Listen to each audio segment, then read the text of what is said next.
Polytechnic విద్యనే నేర్చుకో, నీ భవితనే మార్చుకో, దేశ ప్రగతినే ఏలుకో.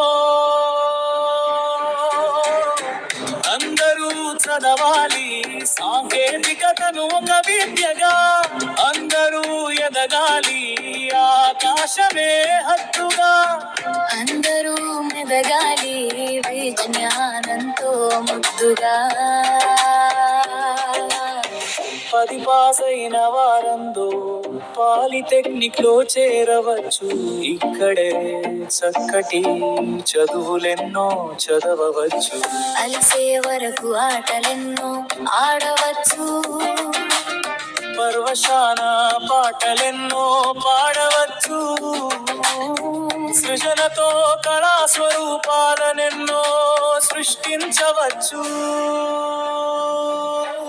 ఓ యువత మేలుకో, పాలిటెక్నిక్ విద్యనే నేర్చుకో, నీ భవితనే మార్చుకో, దేశ ప్రగతినే ఏలుకో.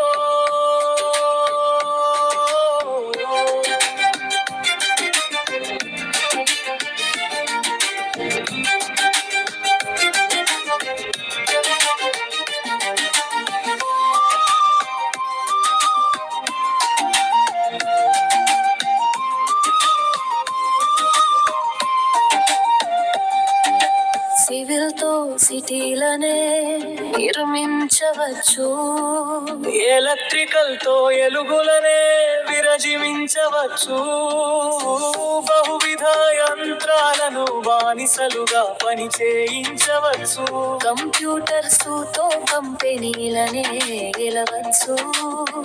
మెకానికల్ తో మోటారు రంగంలో మెరుపుల మెరవవచ్చు. ఓ యువత మేలుకో, పాలిటెక్నిక్ విద్యనే నేర్చుకో, నీ భవితనే మార్చుకో, దేశ ప్రగతినే ఏలుకో.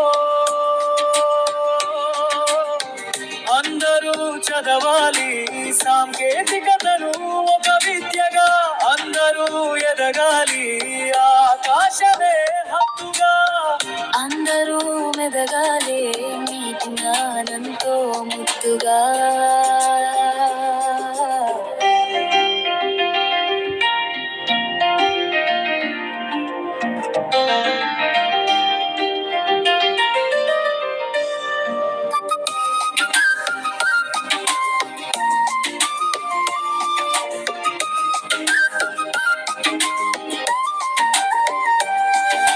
సాంకేతికతే దేశ నాగరికతకొక పునాది.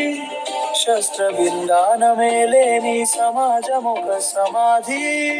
ఆదిమ మానవుడే నీటి మేటి మానవుడే, ఇరు నాగరికతల వారదే, ఈ సాంకేతికతనే ఓ సారథే. ఓ యువత మెలుకో, పాలిటెక్నిక్ విద్యనే నేర్చుకో, నీ భవితనే మార్చుకో, దేశ ప్రగతియే ఏలుకో. మన చుట్టే ఉన్న ప్రతి వస్తువులో ఉన్నదే సాంకేతికత్వం. మనసు పెట్టి తెలుసుకుంటే వృత్తికే అది సంకేతత్వం. సాంకేతిక ప్రగతే భారత జాతి ప్రగతితని ఆనాడే చెప్పాడో మహాయోగి. తెల్లగడ్డపై నరేంద్రుడు చెప్పిన మాటే, ఉన్న గడ్డుపై మనందరికీ పూలబాటై. కదులుదాం కదులుదాం పరవశాన కదం తొక్కుతూ అందరం మనమందరం. ఓ యువత మేలుకో, పాలిటెక్నిక్ విద్యనే నేర్చుకో, నీ భవితనే మార్చుకో, దేశ ప్రగతినే ఏలుకో. ఓ యువత సాంకేతికతలో నూతన పొగడలు తెలుసుకో, భవిత విజ్ఞాన ప్రపంచాన్ని అలవో.